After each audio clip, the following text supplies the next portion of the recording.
Hello everyone, welcome back to Nammalax Bengaluru Presents Current Issue of the Day, episode number 218. So, ಇವತ್ತಿನ episode number 218ರಲ್ಲಿ will discuss a very important event that is happening in our Karnataka. So ನಮ್ಮ ಕರ್ನಾಟಕದಲ್ಲಿ ಏನಾಗ್ತಾ ಇದೆ ಅಂತಂದ್ರೆ, so Karnataka cabinet rules on RSS activities, regulation, constitution implications and political reactions. So ಏನಪ್ಪ ಇದು Karnataka versus RSS topic? Twitter ಅಲ್ಲಿ open ಮಾಡಿದ್ರೆ ಅಪೋಸಿಷನ್ ಪಾರ್ಟೀಸ್ ಕರ್ನಾಟಕ ಅವರಿಗೆ ಬೈತಾ ಇದ್ದಾರೆ, ಕರ್ನಾಟಕ RSSಗೆ ಬೈತಾ ಇದೆ.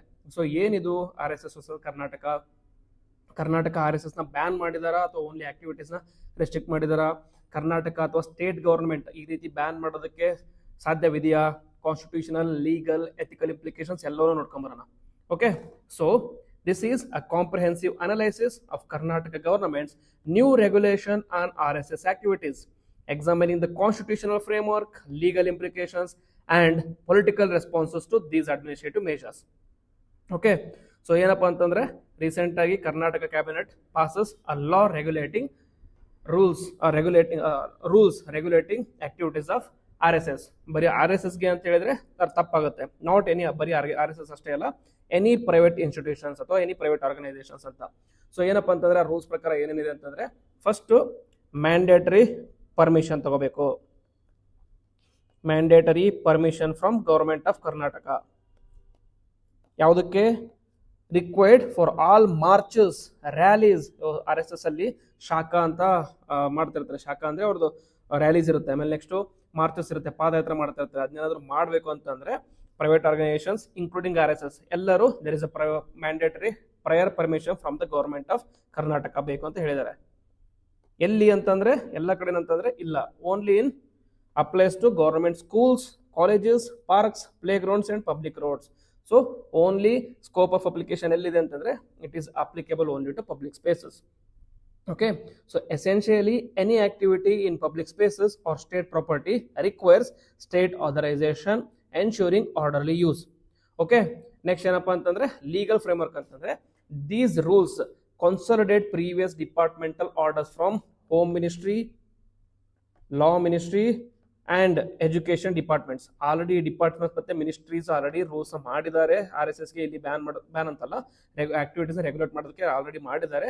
ಸೊ ಅದನ್ನ ಇವಾಗ ಕ್ಯಾಬಿನೆಟ್ ಕನ್ಸಾಲಿಡೇಟ್ ಮಾಡಿ ಪಾಸ್ ಮಾಡಿದೆ ಅಂತ ಹೇಳಿದ್ರೆ ಅಷ್ಟೇ, ಗವರ್ಮೆಂಟ್ ಅಷ್ಟೇ. So they are backed by state powers under constitution of India.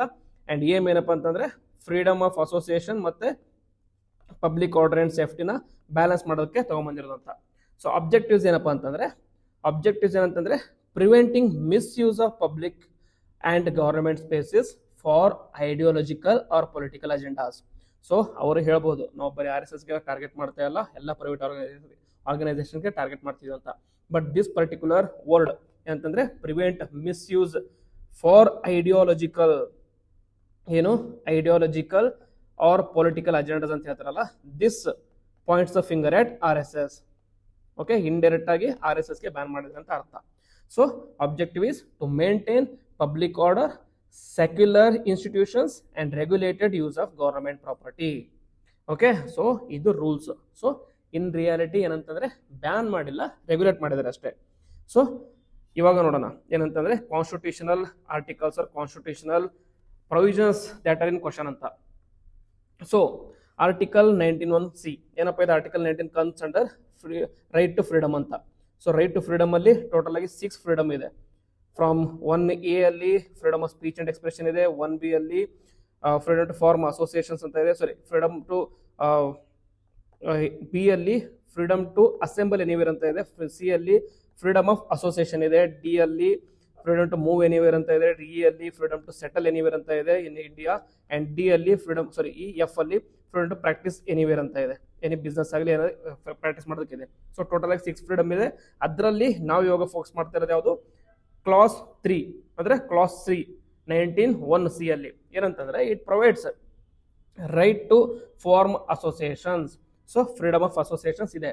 So RSS constitutional ಬಾಡಿನ ಅಂದ್ರೆ ಕಾನ್ಸ್ಟಿಟ್ಯೂಷನಲ್ ಬಾಡಿ ಅಲ್ಲ, ಯಾಕಂದ್ರೆ ಅದು ಕಾನ್ಸ್ಟಿಟ್ಯೂಷನಲ್ ಮೆನ್ಷನ್ ಮಾಡಿಲ್ಲ, ಬಟ್ ಕಾನ್ಸ್ಟಿಟ್ಯೂಷನಲ್ಲಿ ಆಗಿದೆ. ಅಂದ್ರೆ ಕಾನ್ಸ್ಟಿಟ್ಯೂಷನಲ್ಲಿ ಕೊಟ್ಟಿರುವಂತ ಪ್ರೊವಿಷನ್ಸ್ ನ ಯೂಸ್ ಮಾಡಿಕೊಂಡು ಅದನ್ನ ಎಸ್ಟಾಬ್ಲಿಷ್ ಮಾಡಿದ್ದಾರೆ.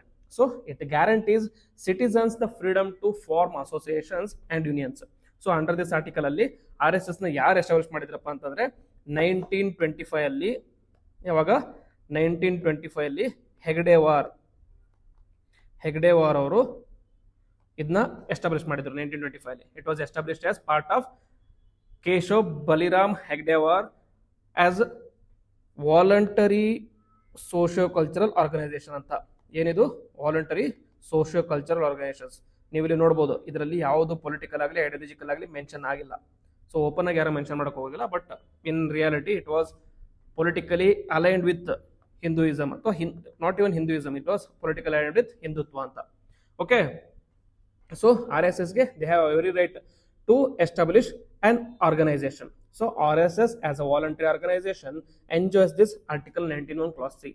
So regulation of its activities in public spaces is legally permissible under reasonable restrictions. Okay, so ನೀವು ಆರ್ಗನೈಸೇಷನ್ ಸೆಟಪ್ ಮಾಡಿದ ಮೇಲೆ ಅದನ್ನ ರೂಲ್ಸ್ ಅಥವಾ ಅದನ್ನ ಯಾವ ರೀತಿ ಮ್ಯಾನೇಜ್ ಮಾಡೋದಿಲ್ಲ ನಿಮ್ಮ ಹತ್ರನೇ ಇರುತ್ತೆ ರೈಟ್ಸ್ ಎಲ್ಲ, but under certain reasonable restrictions. ಅದನ್ನ ಯಾವ್ದ್ರಲ್ಲಿ ಮೆನ್ಷನ್ ಮಾಡಿದ್ರೆ it is mentioned under article 19 Clause 4. ಇದೇನಪ್ಪ ಅಂತಂದ್ರೆ ರೀಸನಬಲ್ ರೆಸ್ಟ್ರಿಕ್ಷನ್ಸ್ ಯಾವುದಕ್ಕೆ? In the interest of public order. ಏನಂತಂದ್ರೆ it allows state to impose restrictions in the interest of public order, morality and sovereignty of India. ನೀವೇನೋ ಒಂದು organisation establish ಮಾಡಿದ ಮೇಲೆ ಅದರಿಂದ ಏನಾದರೂ ಪಬ್ಲಿಕ್ ಆರ್ಡರ್ಗಾಗಲಿ ಸಾವರಿನಿಟಿ ಆಫ್ ಇಂಡಿಯಾ ಆಗಲಿ ಅಥವಾ ಮೊರಾಲಿಟಿಗೆ ಧಕ್ಕೆ ಆಗ್ತಾ ಇದ್ರೆ ಸ್ಟೇಟ್ ಅಥವಾ ಯಾವುದೇ ಗೌರ್ಮೆಂಟ್ ಆಗಲಿ ಬಂದು ಅದಕ್ಕೆ ರೆಸ್ಟ್ರಿಕ್ಷನ್ ಹಾಕ್ಬೋದು ಅಂತ ಇದೆ. Okay, this part. ಸೊ ಎಷ್ಟು ರೈಟ್ಸ್ RSSಗೆ ಇದೆ ಎಸ್ಟಾಬ್ಲಿಷ್ ಮಾಡೋದಕ್ಕೆ, ಅಷ್ಟೇ ರೈಟ್ಸ್ ಸ್ಟೇಟ್ಗೂ ಕೂಡ ಇದೆ ಇಂಪೋಸ್ ಮಾಡೋದಕ್ಕೆ. ದೆನ್ ಆರ್ಟಿಕಲ್ 25 ಏನಿದೆ, it provides freedom of religion. ಏನಪ್ಪ ಇದೆ ಫ್ರೀಡಮ್ ಆಫ್ ರಿಲಿಜನ್ ಅಂತಂದ್ರೆ protects the right to practise, profess, propagate a religion. Okay, so article 26 ಅಲ್ಲಿ ಕೂಡ ಏನು ಹೇಳುತ್ತೆ? So every individual or any section of the society has the right to establish charitable or religious institution ಅಂತ ಇದೆ. Okay, establish charitable or religious institution ಅಂತ ಇದೆ. So under this article 25 ಅಲ್ಲಿ RSS is enjoying it's right to freedom of religion ಅಂತ. Okay, next. So article 25 to 28 ಇದೆ, 26 ಅಲ್ಲಿ ಹೇಳಿದೆ. Next state list powers. So constitution ಅಲ್ಲಿ this comes under state law. So India is basically federal nation. So schedule 7 ಅಲ್ಲಿ okay, schedule 7 discusses about federal nature of the state or federal nature of the country. So under this powers are divided ಮಾಡಿದ್ದಾರೆ, state list, central list ಮತ್ತೆ concurrent list ಅಂತ. So law, order and public gathering ಯಾವ ಕಡೆ ಬರುತ್ತೆ?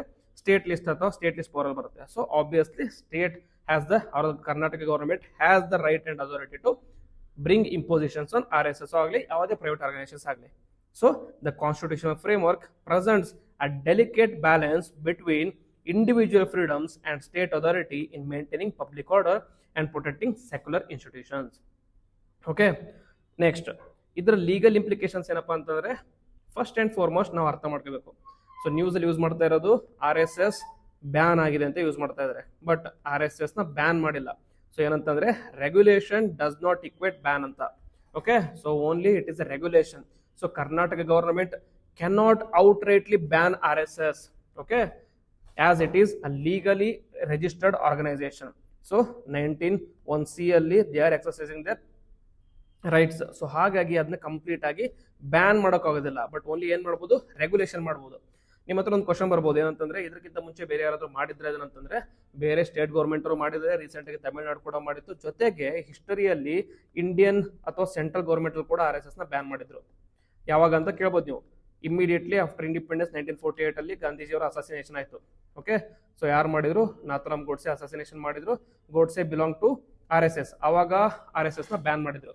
ಅದಾದ್ಮೇಲೆ next ಯಾವಾಗಪ್ಪ ಅಂತಂದ್ರೆ 1975 to 78 ಅಲ್ಲಿ 77 ಅಲ್ಲಿ ಎಮರ್ಜೆನ್ಸಿ ನಡೀತಾ ಇತ್ತು ಅಂದ್ರೆ ಇಂದಿರಾ ಗಾಂಧಿ ಗವರ್ನಮೆಂಟ್, ಅವಾಗಲೂ ಕೂಡ RSS ನ ಬ್ಯಾನ್ ಮಾಡಿದ್ರು.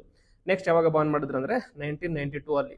ಇವಾಗ ಯಾಕಂತಂದ್ರೆ after the Babri Masjid demolition. Okay, ಅವಾಗ ಕೂಡ RSS ನ ಬ್ಯಾನ್ ಮಾಡಿದ್ರು. So RSS has historically proven to be a threat to public order and safety and security ಅಂತ ಹೇಳ್ಬೋದು. ಅದಕ್ಕೋಸ್ಕರ ಅದನ್ನ ಬ್ಯಾನ್ ಮಾಡಿದ್ದಾರೆ. ಓಕೆ, ಇವಾಗ it is like a preemptive measure ಅಂತ ಹೇಳ್ಬೋದು. ಇದರಲ್ಲಿ ಪ್ರಿಎಂಪ್ಟಿವ್ ಮೇಜರ್ ಅಂತ. ಸೊ ಪ್ರೀವಿಯಸ್ ಆಗಿ ಯಾವ ತರ ಬ್ಯಾನ್ ಮಾಡಿದ್ರು? ಸೊ ಕಾನ್ಸ್ಟಿಟ್ಯೂಷನ್ ಅಲ್ಲಿ ಡೈರೆಕ್ಟ್ ಆಗಿ ಬ್ಯಾನ್ ಮಾಡಿದಿಲ್ಲ ಅಂದ್ರೂ ಕೂಡ ಅದನ್ನ ordinary loss like unlawful activities prevention act UAPA ಅದ್ರ ಕೆಳಗಡೆ ಇದನ್ನ ಬ್ಯಾನ್ ಮಾಡಿದ್ರು ಪ್ರೀವಿಯಸ್ ಆಗಿ, ಬಟ್ ಆ ಬ್ಯಾನ್ ಅಪ್ಲಿಕ್ ಮಾಡಿದ್ದಾರೆ. Okay, next penalties are there for non compliance, comply ಮಾಡಲಿಲ್ಲ ಅಂತಂದ್ರೆ ಸ್ಟೇಟ್ ಪರ್ಮಿಷನ್ ತಗೋರಿಲ್ದಂಗೆ ನೀವೇನಾದ್ರೂ ಮಾರ್ಚ್ ಮಾಡಿದ್ರೆ ಅಥವಾ ಪೆಂಡಲ್ಸ್ ಹಾಕಿದ್ರೆ ಪೆನಲ್ಟಿ ಇರುತ್ತೆ. Then outright ban requires central government intervention. So previous ಆಗಿ ಔಟ್ರೇಟ್ ಬ್ಯಾನ್ ಮಾಡಿದ್ರಲ್ಲ ಅವಾಗ ಸೆಂಟ್ರಲ್ ಗವರ್ಮೆಂಟ್ ಇಂದ ಮಾಡಿದ್ರು. ಸೊ 48, 77, 92 ಅಲ್ಲಿ ಸೆಂಟ್ರಲ್ ಗವರ್ಮೆಂಟ್ ಮಾಡಿದ್ರು under the ordinary law, that is unlawful activities prevention act ಅಲ್ಲಿ. Then possible judiciary review for balancing freedom of association versus public order. So ಇವಾಗ RSS ಗೆ ಇರುವಂತ ರೀಕೋರ್ಸ್ ಏನಪ್ಪಾ ಅಂತಂದ್ರೆ RSS can go to judiciary. Judiciary ಇದನ್ನ examine ಮಾಡಬಹುದು. ಏನ್ examine ಮಾಡಬಹುದು? What is the balance between freedom of religion or article 19 and balance between states power or authority in public order ಅಂತ. ಸೊ ಏನಾದರೂ ಡಿಸ್ಪ್ರಪೋರ್ಷನೇಟ್ ಆಗಿತ್ತು ಅಂದ್ರೆ state can rule out this particular law ಅಥವಾ rule ನ. Then judicial oversight ಅಂದ್ರೆ courts may review the balance between constitutional rights as well as administrative regularities. Okay, administrative regulations. So ಮುಂದೆ ನೋಡೋಕ್ಕಾಗುತ್ತೆ ಏನಾಗುತ್ತೆ ಅಂತ. Okay, next what as the ethical consideration of this particular incident. So ethical consideration ಅಂತಂದ್ರೆ neutral application of rules, ಅಂದ್ರೆ ensuring fair and impartial enforcement across all organisations. ನೀವು ರೂಲ್ನ ತಗೊಂಡ್ಬಂದಿದ್ದೀರಾ, but ಈ ರೂಲ್ನ ಯಾವುದೇ ಒಂದು ಪರ್ಟಿಕ್ಯುಲರ್ ಇನ್ಸ್ಟಿಟ್ಯೂಷನ್ ಅಥವಾ ಆರ್ಗನೈಸೇಷನ್ ಸಚ್ as RSS ಮೇಲೆ ನೀವು ಇದನ್ನ ಫೋಕಸ್ ಮಾಡಿದ್ರೆ then it is not neutral application of law. Okay, it becomes instead of neutral application it becomes targeting ಆಗುತ್ತೆ. ಸೊ ಟಾರ್ಗೆಟಿಂಗ್ ಮಾಡಿದ್ರೆ then it is against the law ಅಂತ ಹೇಳ್ಬೋದು ಅಥವಾ against ethics ಅಂತ ಹೇಳ್ಬೋದು. Then public interest, protecting public interest and secular spaces, that is maintaining secular character of the government institutions is also very necessary. So ಯಾವುದೇ ಒಂದು institution from any particular religion ನೀವು target ಮಾಡಿದ್ರೆ it is against the secular spaces ಅಂತ. So public interest ಕೂಡ maintain ಮಾಡಬೇಕು, ಜೊತೆಗೆ secularism ಕೂಡ upload ಮಾಡಬೇಕು. ದೆನ್ ಪೊಟೆನ್ಷಿಯಲ್ ರಿಸ್ಕ್ ಏನಂತಂದ್ರೆ there will be risks of political targeting which will result in societal backlash.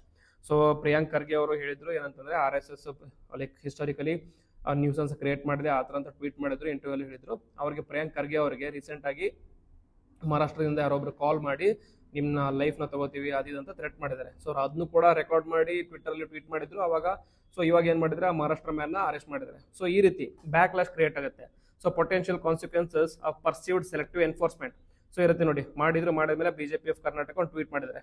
So look here at Priyank Kharge, today you are saying that Sangh's activities which spread poison today against RSS should be banned anta, but have you forgotten that in 2002 during the Samarastha Sangam program held at Nagavara in Bengaluru, your father Mallikarjun Kharge, who was the home minister at that time, personally visited the camp, appreciated the RSS social service activities and extended full cooperation anta. So personal attack ಆಗಲಿ ಈ ಥರದ like ವಾಗ್ವಾದಗಳು ಆಗ್ತಾನೆ ಇರುತ್ತೆ, ಸರಿನಾ, war of words ಆಗ್ತಾನೆ ಇರುತ್ತೆ.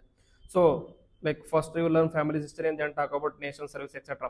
So recent ಆಗಿ RSS ಮತ್ತೆ ನ್ಯೂಸ್ ಅಲ್ಲಿ ಯಾಕಂದ್ರೆ 100 years ಆಫ್ RSS ಆಗೈತೆ, ಯಾಕಂದ್ರೆ 1925 ಅಲ್ಲಿ ಅದನ್ನ ಎಸ್ಟಾಬ್ಲಿಷ್ ಮಾಡಿದ್ರು. ಸೊ ಇವಾಗ ಆಲ್ಮೋಸ್ಟ್ 2025 ಬರ್ತಾ ಇದೆ, 25 ಬಂತು, ಅದಕ್ಕೆ 100 years ಆಫ್ RSS ಆಗಿತ್ತು ಅಂತ ಸೆಲೆಬ್ರೇಷನ್ ಕೂಡ ಮಾಡಿದ್ರು. ಸೊ ಇವಾಗ ಸೆಲೆಬ್ರೇಷನ್ಗೆ ಅಪೋಸಿಟ್ ಆಗಿ ತಗೊಂಡ್ಬಂದಿರಂತ ಅಪೋಸಿಷನ್ ಪಾರ್ಟಿಯವರು ಕೂಡ ಏನಂತಾರೆ ಕ್ಲೇಮ್ ಮಾಡ್ತಾ ಇದ್ದಾರೆ, ಆರ್ಗ್ಯೂ ಮಾಡ್ತಾ ಇದ್ದಾರೆ.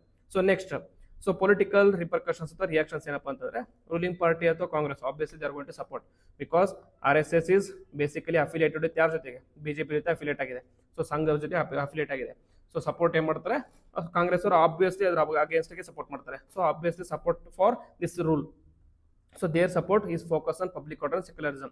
So Priyank Kharge ಹೇಳಿದ್ದಾರೆ, the government emphasizes on maintaining secular spaces and ensuring public order through proper regulatory mechanisms ಅಂತ. So ನಾವು ಟಾರ್ಗೆಟ್ ಮಾಡ್ತಾ ಇಲ್ಲ, we are just focusing on public order through proper regulatory mechanism ಅಂತ. What is opposition party saying? Opposition party